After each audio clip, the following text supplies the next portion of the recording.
Creating a group in Confluence allows you to manage user permissions and organize team members efficiently. Here's how to create a group in Confluence. Access admin settings. First, make sure you're logged in as a Confluence administrator. From your Confluence dashboard, navigate to Settings. Depending on your Confluence version, you may need to go through Site Administration or Confluence Administration. Go to User Management. In the Administration panel, find the User Management section, which manages both users and groups. Create a new group. Look for the Groups tab within User Management. Click Create Group.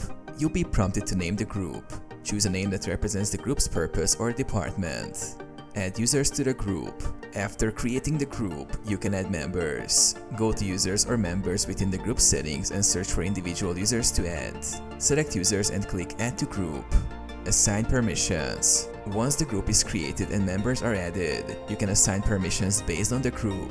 Navigate to Space Permissions or Global Permissions and select the group to assign specific access levels. Save changes. Ensure all changes are saved and the group is ready for use.